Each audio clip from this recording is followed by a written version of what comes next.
I started training when I was like 15. Um, Man, it really started with just my neighbor across the street, my best friend, Sebastian Golden. Um, he he was just showed me that there was this fighting on TV. So me and Seabass, we just kind of started fucking around. Like we looked up some gyms around here, and like there weren't really any of it doing it the right way. Train. Yeah, and then we found Iron Fist Gym and hired my first coach, um, Brandon McLeese, famously known as Brandon Suplex. Trained with him for about 6 months or so, and then he traveled out to Salt Lake City, Utah to train with Billy Robinson and learn catch wrestling from them. He was a big fan of Sakuraba and Josh Barnett and catch wrestling in general already, and just that like era and that style, that sort of scene, the like real pro wrestling scene, the stuff that wasn't just gimmicks, it was like real shoot fighting. Right? Would have been 2009. So I trained catch wrestling with him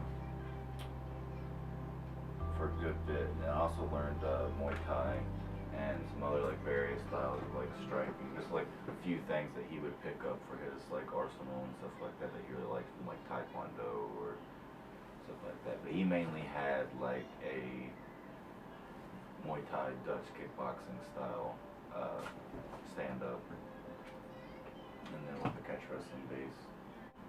My other training partners and guys who helped me out a lot was Jay Grooms, and he traveled. That's when they went to, I believe, New Jersey to train with Billy Robinson again.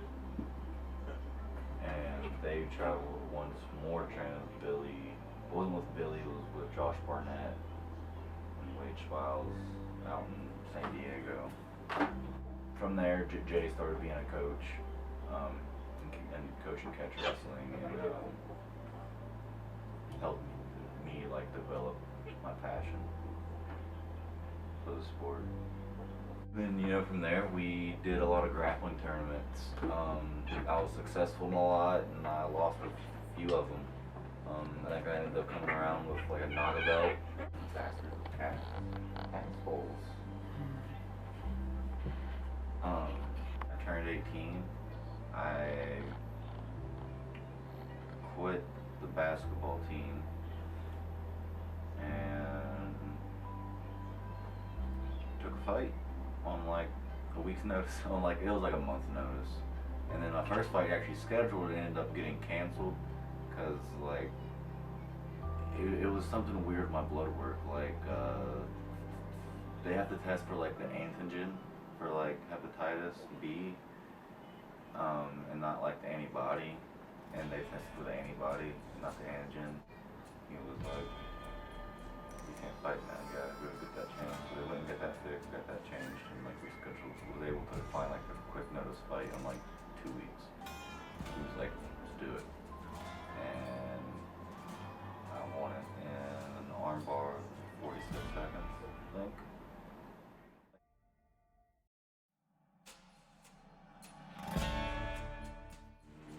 Went on to took 16 amateur fights in 20 months. Went 10-6 in those fights. 3 championship belts. Defended the Turf Force belt multiple times. 9 finishes. 4 of my defeats were decisions. So not too bad. I fought across 2 different weight classes as well, 185 and 170. And then I tested positive for marijuana, and on my 17th fight that I was going to take, and it was going to be my last amateur fight.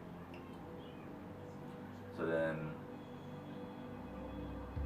I got the suspension for that. I had to take the layoff for that, and took another fight like almost exactly a year after. Lost that by decision. It really sucked. Um, and then that was when I had my daughter. I had my daughter the night before. Well, like the morning of. I had my daughter at like midnight, a little after midnight. And then fought that day. It was kind of wild.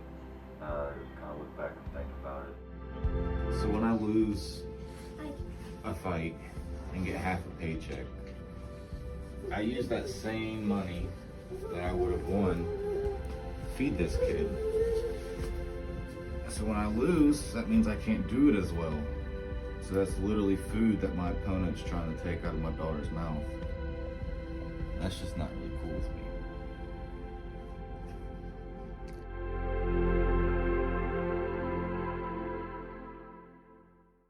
And then from there, we're at now. We're at 3-1. About to fight on the UFC Fight Pass this Friday. So that'll be fun. It's been a fun little ride.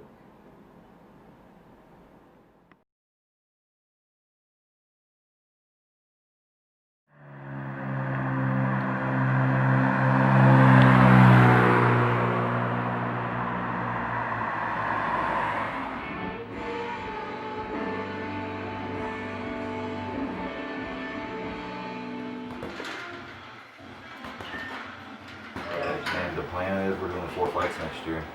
And on the 4th fight, by the end of the year, it's looking to either be like a contender series fight, a matchup within on a fight night on like a prelim or something like that. Gotcha. I mean, if I win this, when I win this,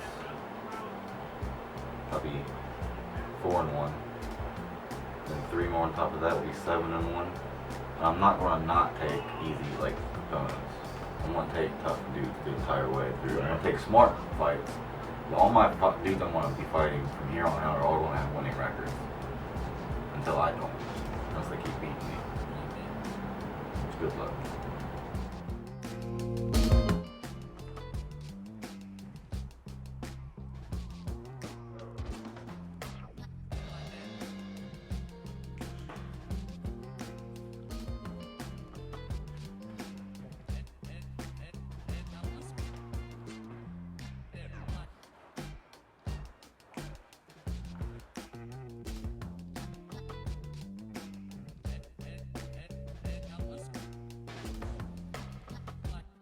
Never ever going to take an easy fight. You're never. Even if I had a losing record, I'd be that guy looking for those dudes who are trying to pat their records against guys with losing records. I'm gonna be like, all right, motherfucker, we're gonna keep doing this, for real. So that's why I'm really happy I get this opportunity to fight on the UFC Fight Pass against a really tough dude from one of the most respected dudes in the nation. Ready to smack him up? Right, smash fool.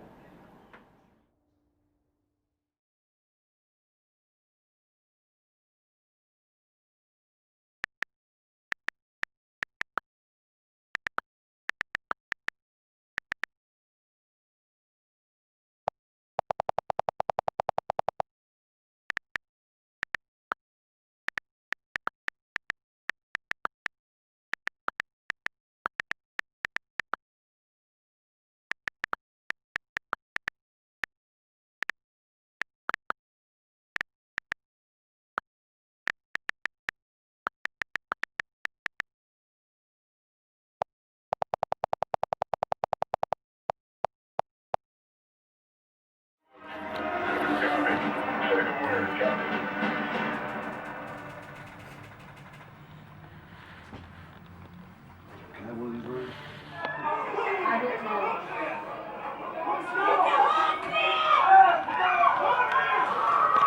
Okay. Man, I feel really good right now. The cut was really easy. Taking the fight on a short notice. I was still training like I was having a fight. We were doing a test cut to 155. And in the middle of that, they were just like, hey, it's an opportunity at 170. So I was already right there. I think I had to cut 5 pounds day of weigh-in. Easy. Threw on a sauna suit, walked around in the parking lot, sat in a hot tub. Got her done. No problem. Man, I think I'm gonna end up submitting him. I really don't think he's gonna want to stand up, and he's gonna want to take it to the ground, and that's gonna be the beginning of the end for him. I'm gonna go out there and keep popping him with my jab. I'm gonna keep looking to bait him to keep jabbing back at me. Counter on that.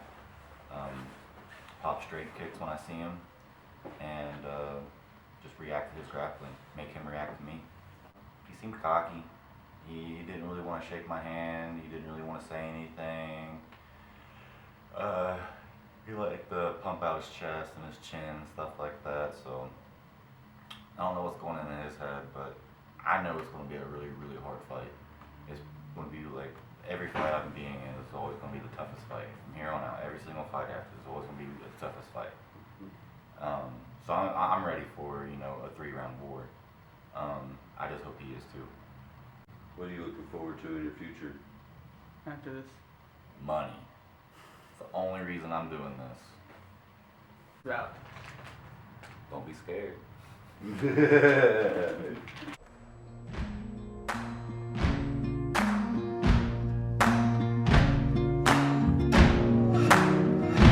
You can run on for a long time, run on for a long time, run on for a long time. Sooner or later gotta cut you down, sooner or later gotta cut you down. Go tell that long-tongued liar, go and tell that midnight rider, tell the rambler, the gambler, the backbiter, tell him that God's gonna cut him down, tell him that God's gonna cut him down. Well, my goodness gracious, let me tell you the news. My head's been wet with the midnight dew. I've been down.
Bryan McDowell!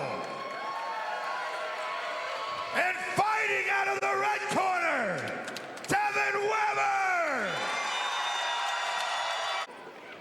Black trunks for Devin Weber.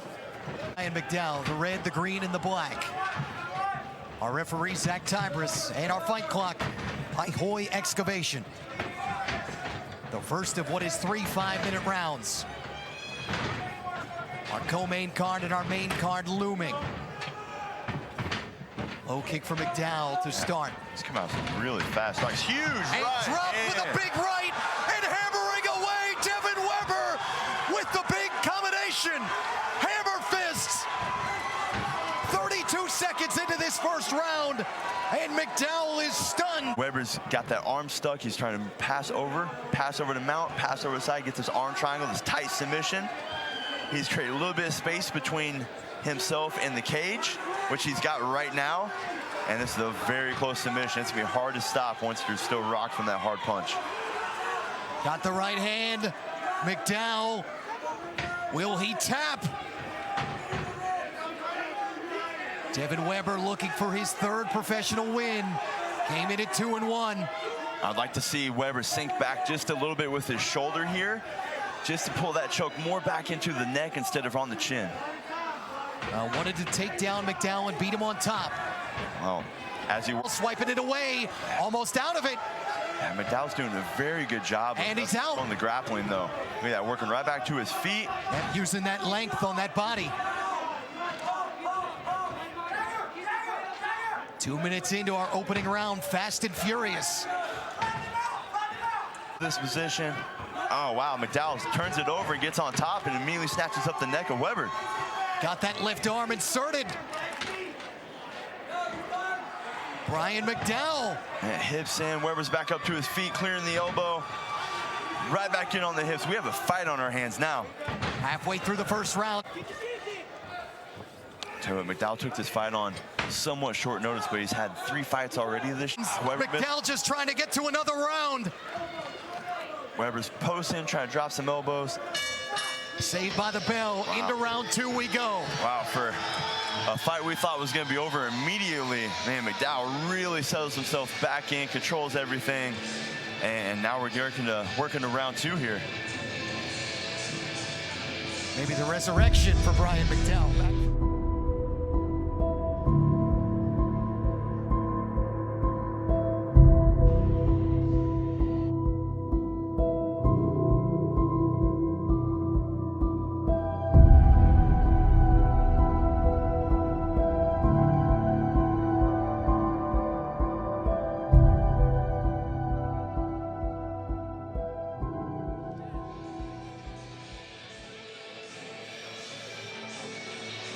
I mean, how exactly was he able to get out of that first round?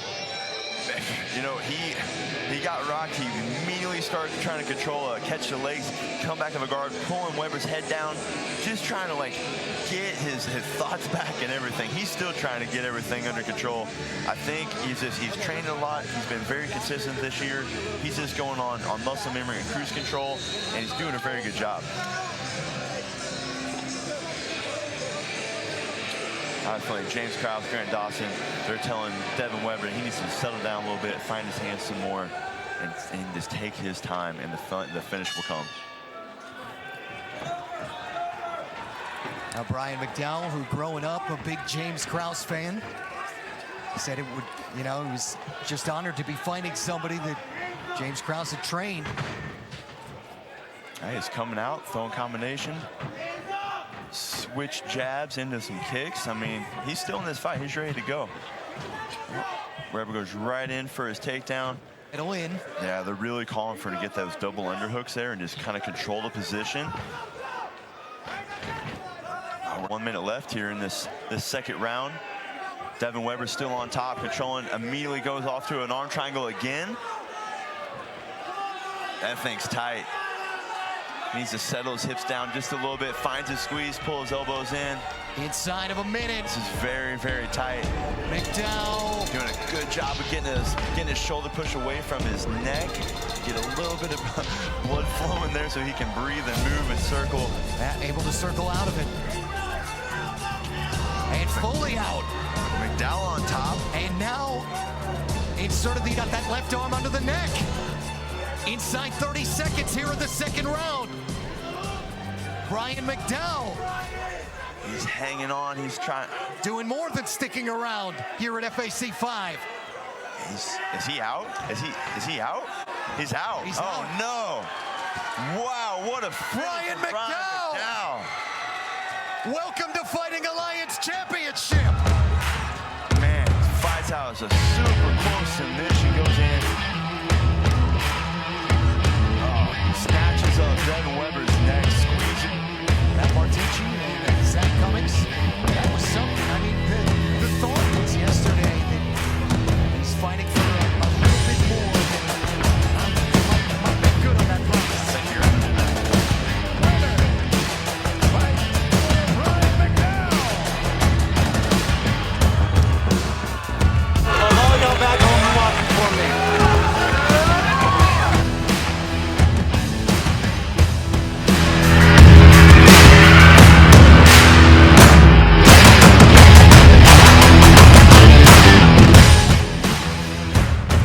All right, man. What are the thoughts? Man, I'm overwhelmed right now, man. It was so awesome. Just to, being in an arena like that and be on UFC Fight Pass and fighting in front of possibly millions. Dana White might have saw that. There's not a person in the world who doubts me now. Everyone's going to be jumping on this bandwagon.